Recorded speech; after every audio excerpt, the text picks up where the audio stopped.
So the Federal Reserve is actually an illegal entity functioning within government. It's illegal, and what we have given to this so-called agency is the authority to counterfeit money. Do you have any points of view about the Federal Reserve and how the Federal Reserve operates? They just enter something on a computer. Oh, you need 20 billion today. Here's 20 billion, but they got that out of thin air.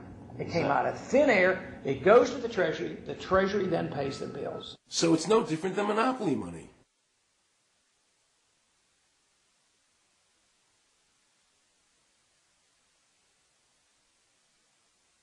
The cost of living is so high today because the Federal Reserve and the federal government have destroyed the purchasing power of the dollar.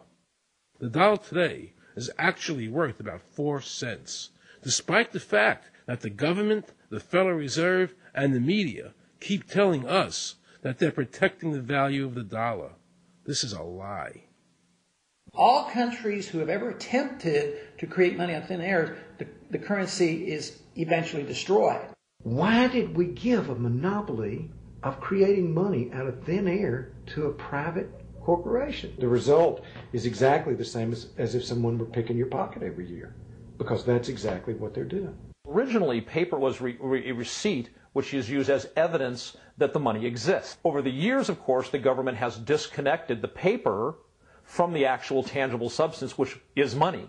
So now we have a piece of paper which is evidence of nothing. In the past, people were able to take their receipts, the paper, to the bank and get the real money, the gold, in exchange for the receipt. This limited the amount of money that could be printed, thereby protecting the purchasing power of your savings. You don't have to worry. That's good, because I work 3 jobs and I feel like I contribute. You work 3 jobs. 3 jobs, yes. Uniquely American, isn't it? I mean, that is fantastic. In the absence of the gold standard, there is no way to protect savings from confiscation through inflation. There is no safe store of value. Gold stands as a protector of property rights. Alan Greenspan, before he went to work for the Federal Reserve System. Now Alan Greenspan and the other central bankers want you to believe that the receipt, the paper, is the real money. This is nothing more than sleight of hand. It's a magician's trick. Because for them to maintain control over the government and the people, they have to convince you that this paper is really money. Because that is the essence of their power and our powerlessness to maintain control over our own government.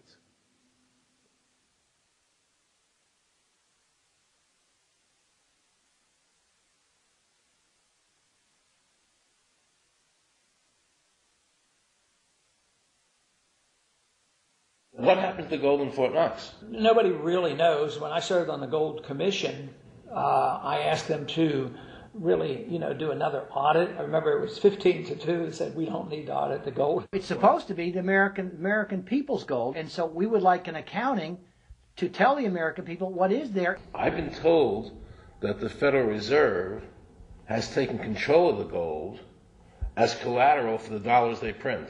They list gold on their balance sheet. How could the Federal Reserve, this private bank, list gold on their balance sheet? They claim they're holding that for the Treasury. So that puts private bankers in control of the American gold. They could have taken all of America's wealth. That's a possibility. Shouldn't the Congress stand up and say, where is the American people's gold? They're not audited. They control the money of America, and it's not audited? There is no audit. Oh, wait a second. Doesn't the Federal Reserve work underneath the Congress? Congress ignores their responsibility to do any oversight. The president really has no control, nor does the Congress have any control over this cartel. It just has the appearance of control. In the final analysis, the Federal Reserve bankers, with the help of the Democrats and Republicans in Congress, have swindled the American people.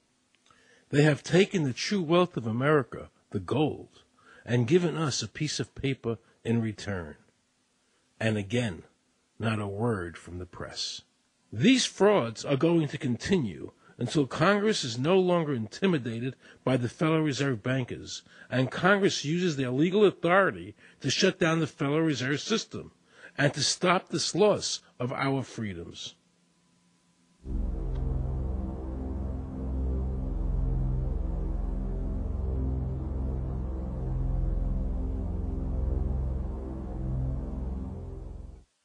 there a law that requires people to file a 1040?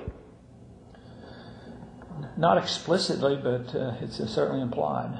Well, implied by force. Yeah. But is there a law? I can't cite a law, no, I cannot. But, if they think it's the law and they have all the guns, it's an authoritarian approach. Well, yeah, but that's authoritarianism. Yeah. That's not a country run by law. Do you think America is going deeper and deeper into becoming a police state? And if so, in what ways do you see that as a congressman? Yeah, I think we're moving in that direction because there's not much we can do without permission. The absence of a police state is that people are free, and if you don't commit crimes, you can do what you want. But today, you can't open up a business, you can't develop land, you can hardly do anything. You can't go to the bank, you can't go to the doctor without the government knowing what you're doing. And they talk about medical privacy, that's gone. Financial privacy, that's gone. The right to own property, that's essentially gone. So you have to get permission from the government from almost everything. And if that is the definition of a police state, that you can't do anything unless the government gives you permission, we're well on our way. This is something that people eventually, I hope, will get sick and tired of and say, enough is enough. I sincerely believe the banking institutions having the issuing power of money are more dangerous to liberty than standing armies. Thomas Jefferson. You must understand the Federal Reserve is a cartel made up of the major banks in America, and they are the ones that are running the show, not the federal government. The powers that be behind the system, the financial interests, are able to exercise a disproportionate amount of influence on not only the economic structure of the country, but the political structure